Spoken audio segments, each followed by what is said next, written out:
I am your host, Nicole Will, and we thank you for joining us as we navigate the world with your aging loved one. We are here to come alongside elders, family members, and the senior living community as we explore the world of aging and elder care with helpful resources, informative interviews, and approachable conversations. We get to do this together, so join us on our journey, and this is the Will Gather podcast.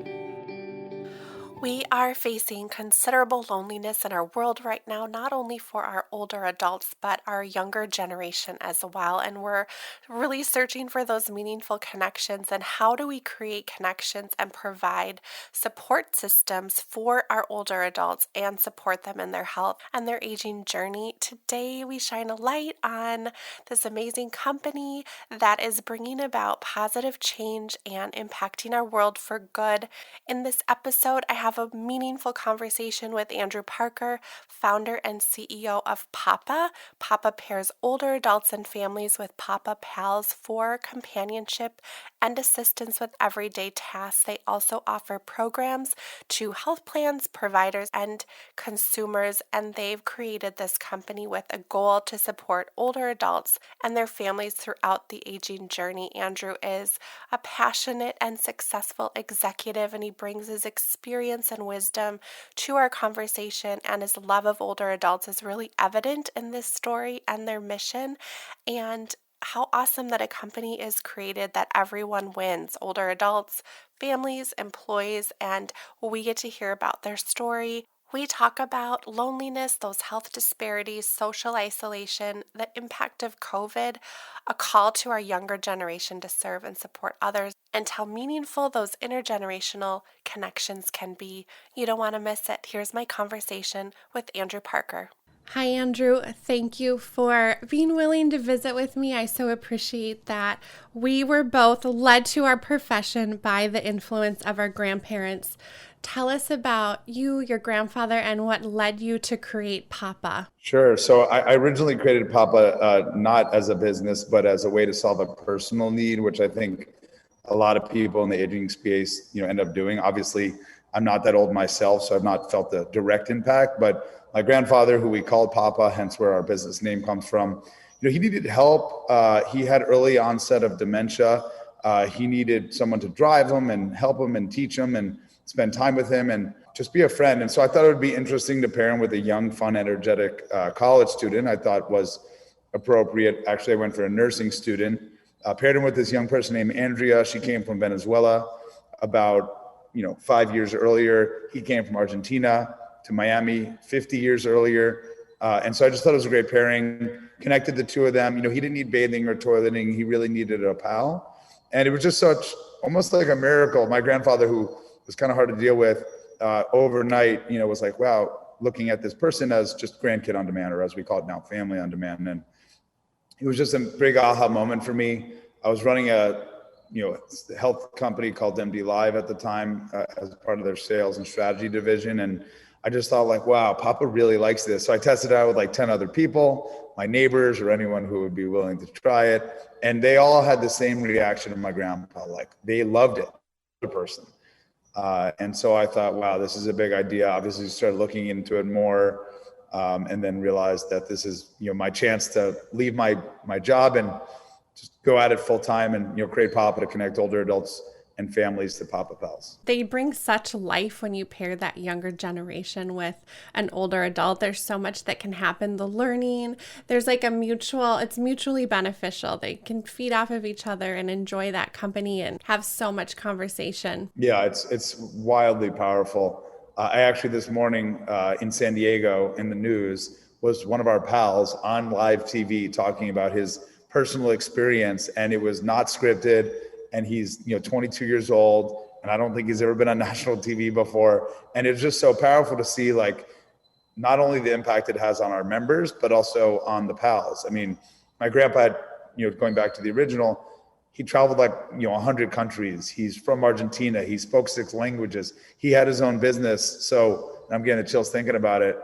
So the knowledge that he passes on to a younger person is almost more valuable. But then he also needs someone to drive him and teach him and show them how to use technology. And so it's just a perfect kind of intergenerational connection. And, really what I think led Papa to where we are today is we're not a home care company. We're not a traditional healthcare solution, though we are a healthcare company. And we're able to break down that barrier, and members love it, and pals love it, and people are getting paid, and it's free to the members. So it's very cohesive. Yeah. And, we'll get into this as we talk more, but it is also not necessarily, correct me if I'm wrong, where you have to sign this big, long contract, right? It's as needed. 1 month, this might be something I really want to participate in. And then a couple months might go by where I think I'm doing okay and I've got some family in town or whatever that is, which I think is really attractive because you're not fear of committing to something that's indefinite, that's going to be for a set period of time. Yeah. I mean, traditional home care was structured in that way. And that makes sense. There's a shortage of caregivers. Ultimately, it's got to be focused on how to build a business. And it's hard to build a business in home care if someone's only doing 1 hour or 2 hours. But our entire model was structured around that. And also our pals were trained around that. And then now we have enough members where pals are actually doing this as full-time jobs. So it's no longer just college students exclusively. It's really anyone who goes to our platform and our process, which is quite difficult. Less than 10% of people that apply get on. It's a personality test, it's a background check, it's a training module, and it's constant, continuous monitoring. And, it's a good way to make a living. Or if you just want, on the other side, you can do 1 hour. Yeah. That's it. Yeah. My mom's a pal sometimes. She's a virtual pal. She's a lawyer, I love it. It's so flexible. It really meets people where they're at. And I think our world is used to that now, and we appreciate that. I really am connected to stories and businesses that have positive change in our world and impact our world for good. And your focus has been supporting older adults and really meeting their needs. How have you seen COVID impact our elders at this time? COVID is obviously a crazy disaster impacting everyone. It disproportionately impacts, as we all know, older adults and those with chronic illnesses and a history of illness. I was in Colorado when COVID, really hit hard, and everyone's kind of scrambling to figure out what to do. And I had a business that sends young people into old people's houses. Yeah. It's like the worst thing you can possibly have. And, for us, we didn't think about this isn't going to work anymore. We thought about how do we help people in this situation, and it was really all hands on deck at Papa, kind of a turn on a dime, our business, our platform, our strategy, to really enhance what I always wanted to do with virtual visits, but couldn't frankly do because seniors weren't necessarily that interested in it or didn't know how to do it. And when COVID hit, boom, it was a big behavior change for really everyone. Right. Most of us are working at home. I'm working in a kind of a little area here with a laptop. And older adults also said, I've been lonely and I've been isolated, but everyone's isolated now. Maybe it's not that, it's something I could be okay with. And so we turned on virtual visits to provide assistance from a distance, as we call it. So we're still calling people. We're still doing video chats with people. In December, we did over 40,000 virtual visits with older adults. Yeah. And it's amazing, because though it was bad reasoning that this happened, it's opened up a whole new world to be able to support people in new ways. And our mission is to support older adults and families throughout the aging journey. And just because you're 65 and above, that's a huge gap. That's 40 years or 50 years if you're lucky, really lucky. And so to be able to provide a service and a technical access the way that makes most sense to the person. If you're good at telephone, you're good at video, but you still need to go grocery shopping. You may still need to go get dialysis. You may still need chemo. You may still need someone, to help you around the house. So we did assistance from a distance. We were dropping off groceries. We're dropping off prescriptions. We're going to, Home Depot for members. We're helping them clean their home while they're in another room in a safe environment. We wear masks and we sanitize, and it's very well thought out. Today, it's starting to come back. A lot of our members have gone through the second phase of vaccines, and we're helping with that in a pretty significant way. And actually, to our surprise, and it's happening in a positive way, 30% of our members on a daily basis are doing in-person visits now. Okay. And so we're seeing that kind of swing back. And it's great because now they're used to virtual, they're used to in-person, and we can really make an impact on people's lives, kind of on a more consistent basis. I can't come to your house every day but I can Right. reach out to you and I can connect you. Yeah, there's more options. I think we're more open. Like you said, it's the silver lining of COVID has been we're able to connect in ways that we might not have really entertained before. You talked about the elders and our older adults being lonely and isolated, and it is harder to communicate those words and say, okay, I'm lonely or I'm feeling sad. I'd like some company. But it is a little bit easier to say, can you help me with my groceries? Can we go to the doctor's office together? But within that, those vital connections can really happen and start to create that relationship and fight against some of that. But also on the other side of things, we have a younger generation that also struggles with loneliness as well. What's your insight into that with our younger generation and how it's impactful for them? Yeah, I mean, according to a recent Cigna study, I believe this is the second year of it happening. They found that the two loneliest generations are older adults and college age individuals. Yeah. And I actually have four brothers myself, and two of us are older, well, my 30s, and then two of them are 18 and 21. Wow. Yeah. And they are in college during COVID. They just started school. It feels to them that their Yeah. experience got ripped away, and Right. to a degree it did, and I feel bad about it. And we try to engage, but they're lonely, and they become pals because they also want to interact with people, and they of course like helping the family business at this stage, Yeah. even though it's not a business per Yeah. se. But we're seeing these younger people that some of them don't get along with people their age. Some people, they're in their Facebook, they're in their social media, they're interacting on games, but they're not going out. Like Yeah. my whole life was a social butterfly. There's not one moment in my life I don't remember like Yeah. being with 50 people. And that's true to today. And, hence why I'm like the king social butterfly. Now I Yeah. own the companionship business at Papa, but It's that's not true perfect. for everyone. My brothers are not like that. They're, a lot of our pals are not like that, and they get more interest and excitement hanging out with older people. So what we're finding is they're lonely, but they're getting a lot of value out of it. And what I think about loneliness, I think about it as the only universal disease. I mean, unless you're a complete sociopath, most likely you've experienced Right. loneliness in some capacity, some very detrimental, some Yeah. on the lighter end. So we could sympathize with anyone to be like, you're 80, you're alone, you live alone, you don't have television, you don't have an iPhone, you barely know how to get up from your couch. That's obviously going to hurt your health. And I'm a pal who, I don't have the same health issues necessarily, but I could see how you could get to that place.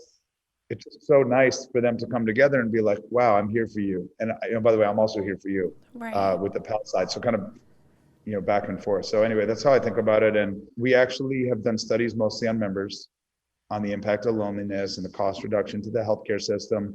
But we're actually now starting to do the impact on the pals. And it's really interesting. There's so many different personalities and interests and loneliness levels. Yeah. And it's cool because over time, our platform's helping us to figure this out, Right. collecting data, Yeah. automatically iterating, understanding voice inflection, and then tagging that to like a response and looking at mood. So it's really cool, some of the products that we're bringing into Papa. Whereas before it was like my cell phone, and me begging 10 Papa pals to go to, Mary's house. It's like a fully automated, system that it's smarter. It's really advanced. I mean, even me, I have a product sales strategy background, but like to see some of the tech we're bringing into this, it's amazing. Yeah. And that's only going to really, my guess is, then influence how you grow and progress to meet those needs because you'll really be able to have that data. So imagine during a visit on a Wednesday at 9 a.m., a member says, I'm really sad. I don't feel that well. And, I don't know if there's any reason to be living. Like we hear that. And it's hard for us to quality assure every single call, every single interaction, every single visit, every in-person visit. But if we track that and that happens again, we flag it and automatically we escalate it and we can bring in other services. Behavioral health, we're actually adding Papa Docs and a network of physicians and behavioral health providers. So my dream is started as companionship, and that's our core. But like now we feel almost obligated to help people in more ways. I'm excited to watch it all come together. You mentioned some of those loneliness studies, and when you talked about the different personalities, that is so me. Like, I'm probably historically always been that older soul where I connect so much, not better because I've got really good girlfriends and friends, but I've always connected with the older adult. It's like my comfort zone and who I gravitate to, the conversation and all of that. So I can see different personalities, right, for different people. And you shared some of those relationships, but is there a story that stands out to you of how you've really, really seen that impactful relationship and experience come out of that Papa experience? Yeah, so thousands a day, but I will explain a couple off the top of my head. We had this member who had a family wedding coming up, and she was 90, and she wanted to go to the wedding and dance without being a burden to the rest of the family. And she felt really important that she did not want to be a burden at this wedding. She wanted to just be a fun grandma participant. So we paired her with a female pal. The pal's name, if I recall correctly, was Lauren. And they went to the wedding, until almost midnight. And the pal dressed up, and they were each other's friend date, obviously.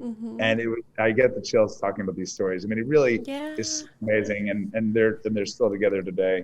We had a member that was like one of the early female, like not pro, but like one level down surfers. And this lady is like 75 years old. And, she had some mini fame when she was younger. And I think she was in the newspaper.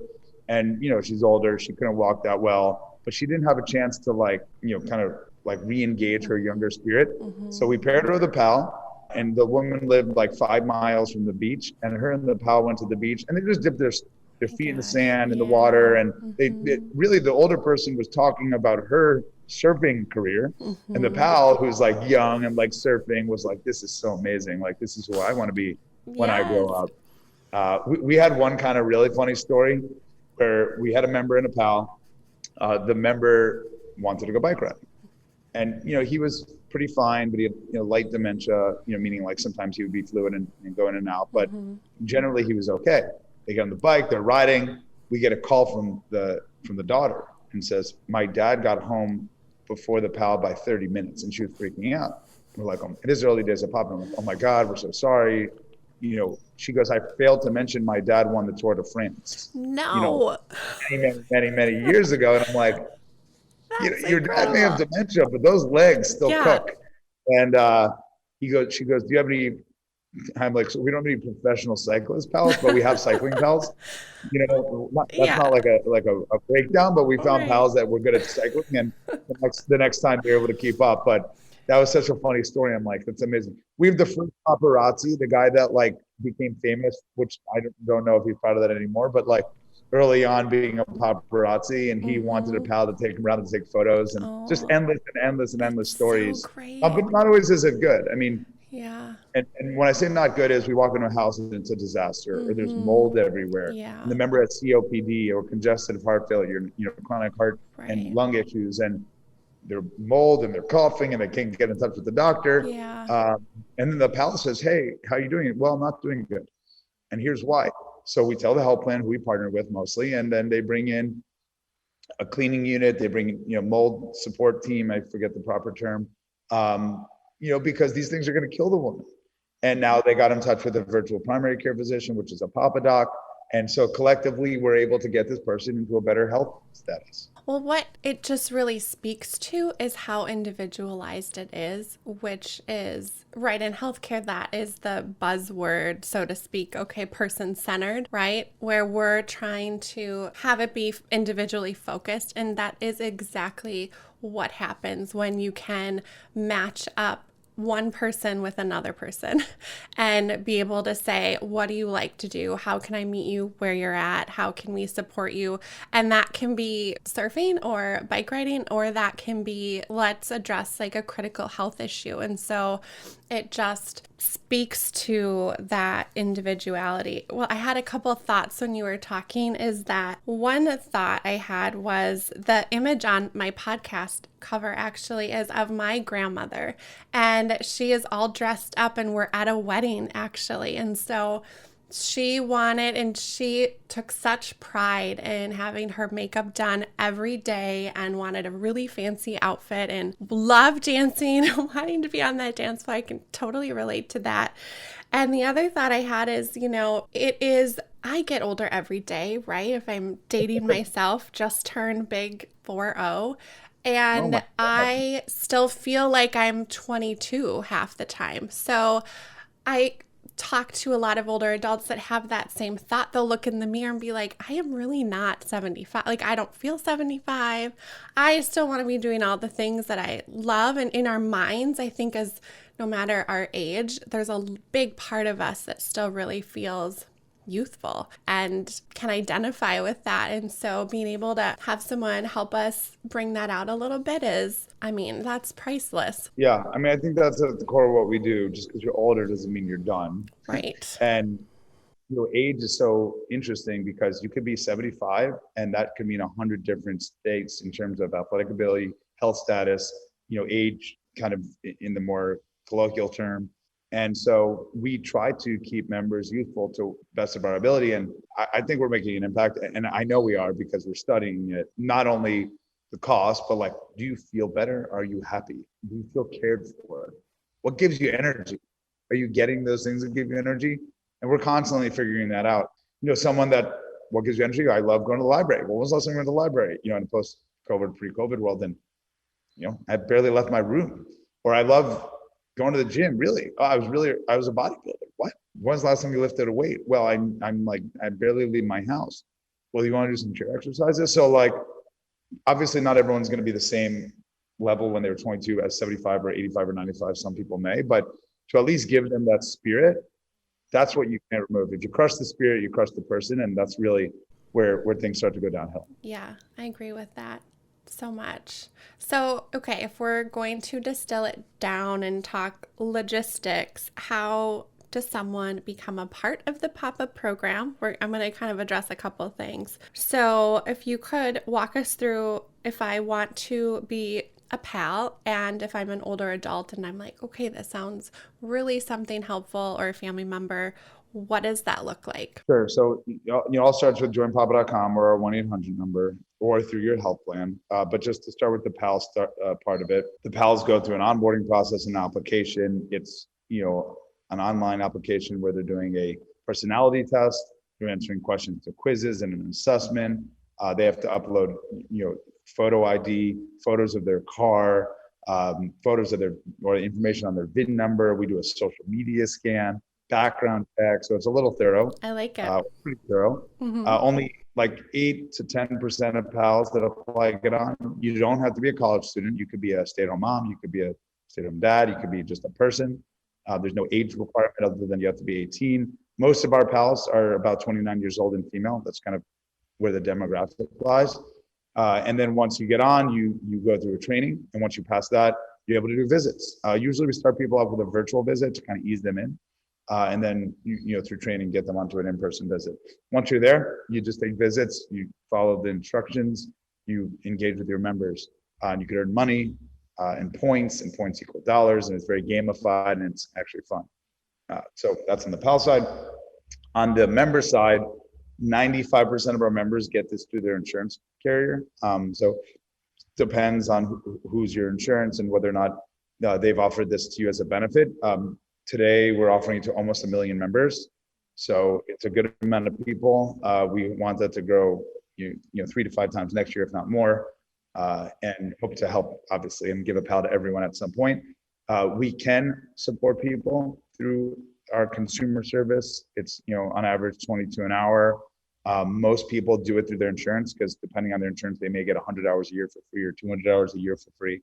So you can call us or go to our website, joinpapa.com, joinpapa.com, and that's the primary methods. And it's been very exciting. I mean, we went from just Miami, Florida, where I'm sitting right now. Got the Brickell City Center behind me, the kind of heart of Miami.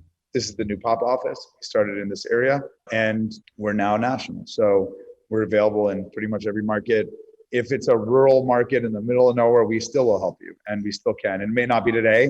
Maybe it takes 72 hours or something to set you up, but we will be there for you virtually until we're ready for in person. And we just are very proud to be able to help older adults and families throughout the aging journey. And so, glad to be able to tell people about it on this podcast. I like that it's such an extensive process to onboard your pals because it gives people that peace of mind. They want to make sure who is coming into their home and visiting their loved one is gone through some of those checks and balances, I think is important for sure. You had talked about this with the healthcare plans, and not only does Papa support those older adults through your traditional PALS program, but steps in and provides some healthcare support. So that includes correct virtual visits from Papa Docs and also utilizing health care insurance programs and Medicare Advantage. How does that improve our healthcare? Yeah, so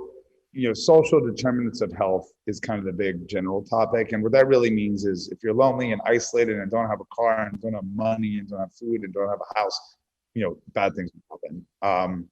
I think that's always been obvious, but health plans and healthcare and the government as well is now saying, you know what, there is a cost here too. And, cost drives a lot of impact. And so if we're able to proactively help people and find out their needs or provide them direct access to support them, drive them, provide companionship, help them with food, they're going to live longer. They're going to be happier. They're going to be healthier. And that's important, obviously, but also important to Medicare Advantage and Medicare and, as well, Medicaid, which is a program we support as well. So this movement's been significant. The government, pays health plans to care for the older adults as they age, and Papa is now part of that. And so most of our members get benefit through their Medicare Advantage provider or Medicaid provider. And it's a way to really proactively help them. If I go to your house and you have a ripped up carpet and you have no lights, you're going to trip, you're going to break a hip, you're going to end up in the hospital. They'd rather, financially speaking, keep you in the home as long as possible and keep you happy and healthy. And then a pal can do that in a big way. Yeah. And it's so true. When you're more proactive about healthcare, then you're not maybe going to have to address people in crisis as much. Looking at more of that healthcare piece, but also how are those health plans viewing the need to not only address, some of those acute issues, but also the companionship? Yes. I mean, the core of what we do is companionship. And then we bring in a Papa Doc, which is a physician, or other providers to support people. But really our main focus is to hang out and help out. The ancillary benefit of that is all those things I just mentioned. So by going to your house and just being your friend and making you feel good and making you feel like a human, suddenly you start taking your medicine more. Suddenly you start eating a little bit healthier. You get excited for the Wednesday when your pal is going to call you or come over. So you get dressed, you put on makeup. If you don't see one for weeks at a time and you're older, you're not going to do much. But if every Monday or every Tuesday or every other day or once a month, someone is going to interact with you, the way our care center thinks about it is because we have a full-time network of pals too, about 100 of them. They're calling a lot of people a day, the care team. But this may be the only phone call that the member gets that day or that week or that month or that year. And so just like thinking about that, by interacting with them and helping them with the schedule. How are you supposed to take your medicine if you don't even know what day it is? And not because you've lost your mind necessarily, but like you're just sitting there. Like I'm starting to forget what day it is. Totally. Yeah. Without my calendar, I don't even know what I'm supposed to do next. Yeah. Yeah. I know, especially now. So imagine being 80 and do the same thing. I'm 33. Yeah. Perfect example, my career actually started, I was working on a transitional care unit, which is a fancy word for rehab. And we had all of our different disciplines that were involved. And it is a place where people come after they have a health change, surgery, different things that prepares them for that next step, whether it's long-term care or back home.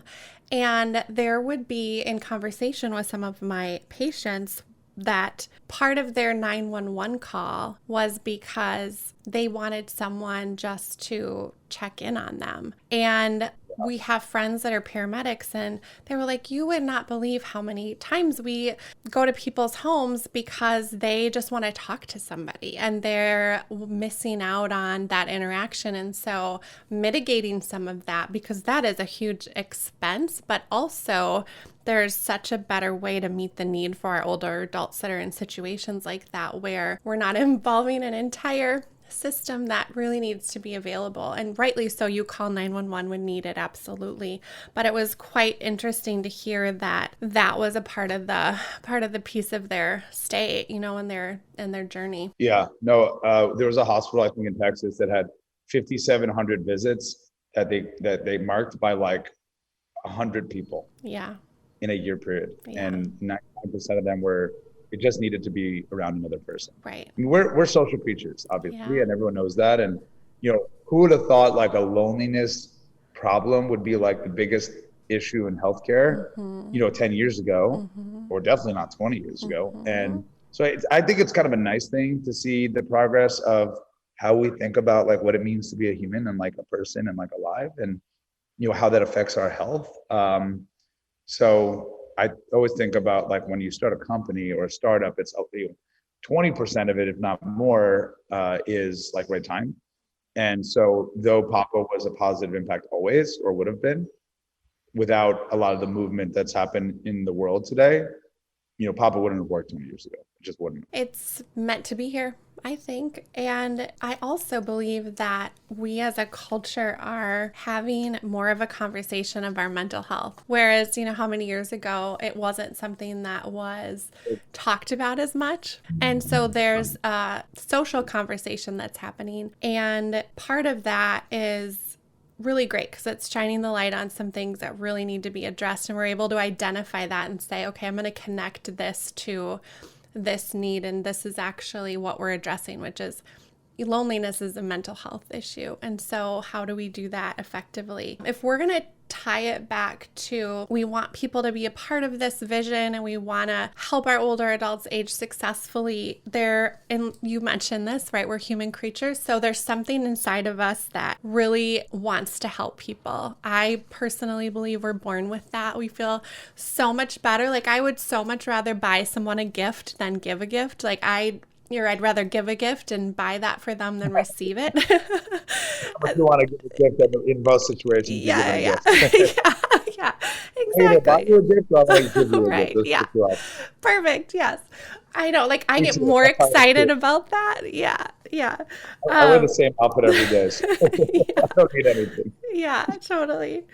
So if we're Helping people feels good, and yeah, like think about coming to work at Papa. Obviously, I'm drinking the Kool-Aid as much as you could possibly drink the Kool-Aid, but like we're helping people for free. We're paying people to do it that need money. People need to make money to take care of their own families, and yeah, we're doing it in a way that's helping the world, and the government's paying for it for the most part through right. the insurance carriers. So, and the insurance carriers get value out of it too, because if they Yeah. provide healthy, happy, services to their members stay with them.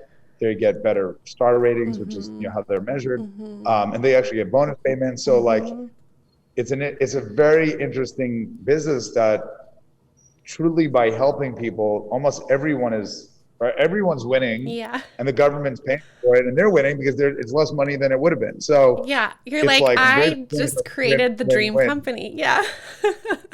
I know. Sorry, I Yeah. don't. That's what I'm saying. Like I sometimes like feel like too high up here, but it's not just me. I didn't do anything other Right. than I came up with the idea and I started building a team. And we have 160 full-time employees, not including Papa Pals, and they all feel that. I hope. If they don't, we want to know why and how we make sure that they feel it in a way that's authentic. Everything has to be really authentic and genuine here, and Right. it's easy though because Yeah. we really are just helping people. That's our only goal. Like one of our big objectives at the company is to provide value to members, to pals, to Papa people, which is full-time team, and to health plans. And if we provide value to all those people, and that's always how our business is thinking, it's awesome. It's fun to come to work because like, what did you do today? Well, we did 1,000 visits today, and this is what happened. And Yeah. we helped people's lives, and we're also building a business at the same time. So It's a powerful place to be. I mean, I'm loving it. That's I'm loving it. And awesome. it's our brand new office that you're in. We just moved great. into, so it's gonna be the Papa, H1. I'm calling it headquarters. And this is also a place that's meant to be fun and collaborative, and Right. it's not. There's no traditional office setting here. Yeah. It's open and it's engaging, Yeah. and we'll have activities, and we're actually thinking about creating little little community centers for older adults too, where pals and members could meet. And we just have a great opportunity to help people, and we're going to continue to do that. And for people that really have that altruistic mindset, and I fall into that category where it's like, I can't do something if I'm not feeling like this is going to be changing lives. I mean, some people can, and that is awesome, but there's a lot of us that really want to be able to be impactful. Our younger generation typically doesn't necessarily have been in that caregiving role before, would you say, right? It's tends to be maybe like a new thing for them. How would you, if you could encourage them, like, why would they consider being a part of this? I mean, I know we probably talked about all these reasons why over the last 30 minutes, but if you could impart them with like a couple things of why they should take the leap and step into that new role, what would you say to them? Sure. So Papa doesn't do bathing and toileting, and that's not what I would say to them necessarily, but it opens up the opportunity to really the masses. You may not feel comfortable bathing someone, but I'm sure a lot of people feel comfortable hanging out and helping out. And so just think of it as being a grandkid on demand. So the same, if you have your own grandparents or your own parents that you've cared for, that's what this is. And, older people are just really happy to meet younger people for the most part. And generally it's an easy job, to be honest. So we're not doing the higher acuity stuff on the caregiving side.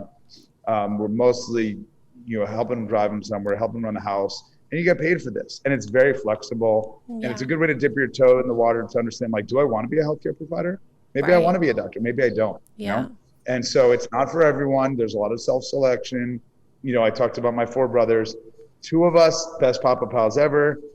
2 of us, great people. I wouldn't, they wouldn't even step foot in a senior's home, or let alone use that word.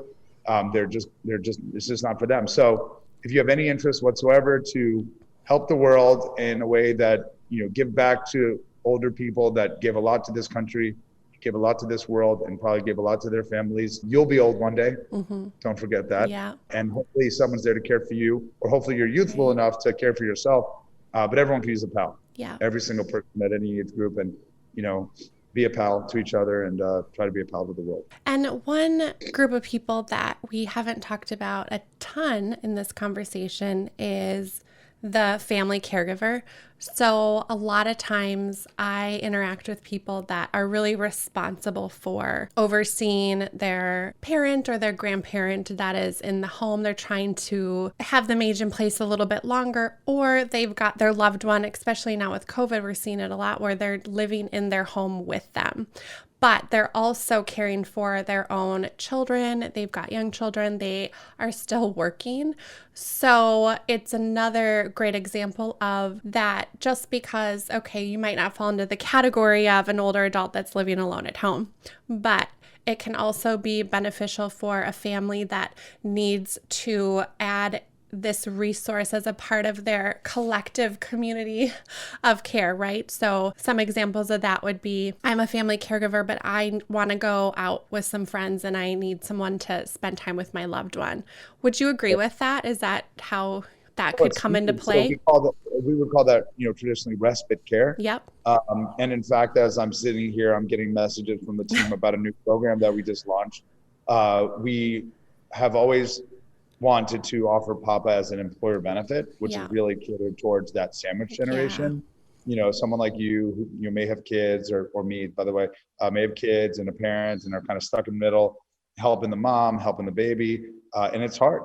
It's hard to do that with work from home, with remote working, with COVID, with all this stuff. And you also have a job and you also have a life. So it's a very big balancing act. And, a third of family caregivers leave the workforce completely because of the burden and stress. 17% of employees are family caregivers. So of my 150 employees, a significant number of them are doing this. So actually the first employer client that got access to Papa Pals through an app that could request it for their mom, and we're exploring for child care as well, but in the early phases of it, was Papa employees. We have 150 people. Each one of them, may have this need. So we just expanded into employer benefits, family care app, where you could request a pal. You could send a pal to your family's home or to your own home while you're there. My mom, she used Papa all the time for my grandma. She called a pal. My mom was in one room. but she's a lawyer. So she's on these Zoom meetings, she's presenting, she's doing cases, she's in court, Zoom court, which is kind of cool. And my grandma's in the other room, and she, she had cancer, unfortunately, and she needed medicine and she needed food. And, my mom can't just walk in and out. And, of course, her mom takes priority over any job, but you got to make a living, and it's a double-edged sword. So family care is huge for us. It's something new for us, more so, not because we haven't always done it to a degree, but now we're national. So if you're in Chicago and your mom's in Florida, we can support you. That is huge. A lot of caregivers do that from a distance. And so it gives them more option. I feel like it's such a big need. I'm excited to hear that you're doing that because there's such a high level of stress. They're so overwhelmed. They don't know who to go to. They don't want to infringe on other family members or a neighbor or a friend. I think it's it's delicate because they're trying to make it all happen. And it's easier to ask someone that is equipped and ready to do it. So I think it's a great addition. And also with that, it also can work in senior living communities, correct? If someone's got like an independent apartment or assisted living, it can be that extra support system there. 100%. So senior living is actually where I first went towards. Like anyone who starts a senior company, Yeah. you're like, oh, I'm going to go to Right. 5-star, I'm going to go to Sunshine Senior Living. Yeah. But those things are happening now compared to what I thought they would happen in the beginning. But yeah, so you could get a Papa Pal anywhere. Most of our services go through companies. So like if 5-star wanted to offer this nationally to their members, they can. If any senior living or hospital, et cetera, they can. So what's great about Papa is as we grow, we get more network of pals, and we can just support anything as we grow. And so it's really exciting. It becomes exponentially more Right. sophisticated and more network and just better experience. A pal in the middle of Milwaukee with one member, that's hard to maintain. Yeah. But if we're in Milwaukee with 1,000 pals, and we work with all the health plans there, and we work with all the senior facilities there, like once we're there, boom, boom, boom, boom, turn it all on, because it just makes the pals get more work and it gives them more opportunities and allows us to support the community in bigger ways. Absolutely. So my background, I love working in the senior living community. That's how I started, more in a director position. But because I love that one-on-one connection, when I started working more in an entrepreneurial capacity, I still wanted that connection. So this is a perfect example of how they could have used the Papa Pal. Is there's a family that has their loved one in a memory care unit, but they travel quite a bit. They're gone. So they have me go a couple times a week just to like hang out, be like that adopted, right, granddaughter. And I get the benefit because it's what I love. It's not only my career, but my personal passion. And so it was like this perfect mixture of I'm able to support them and be kind of the eyes and ears when they're not around, but also build that relationship and have that personal connection with my residents. And so for people that are just thinking of how they can have that support system join in their life and their loved one, I think it's a really good option. Yeah, 100%. Our mission is to support older adults and families throughout the aging journey. It's a broad concept of we will help you and we will try to get you into the right place. If it's not us, that's fine. And if someone calls us, we help. And if they don't have money, we're not a charity service, but we will help them. We're trying to make sure we can make a positive impact. And of course, we're trying to build a business, but the root focus of Papa is to bring value to everyone. Well, that's a perfect way to wrap up our time today. I really hope, like you said, no matter what the need is, any question, we will direct people on our episode description to where they can find out more, and it's joinpapa.com.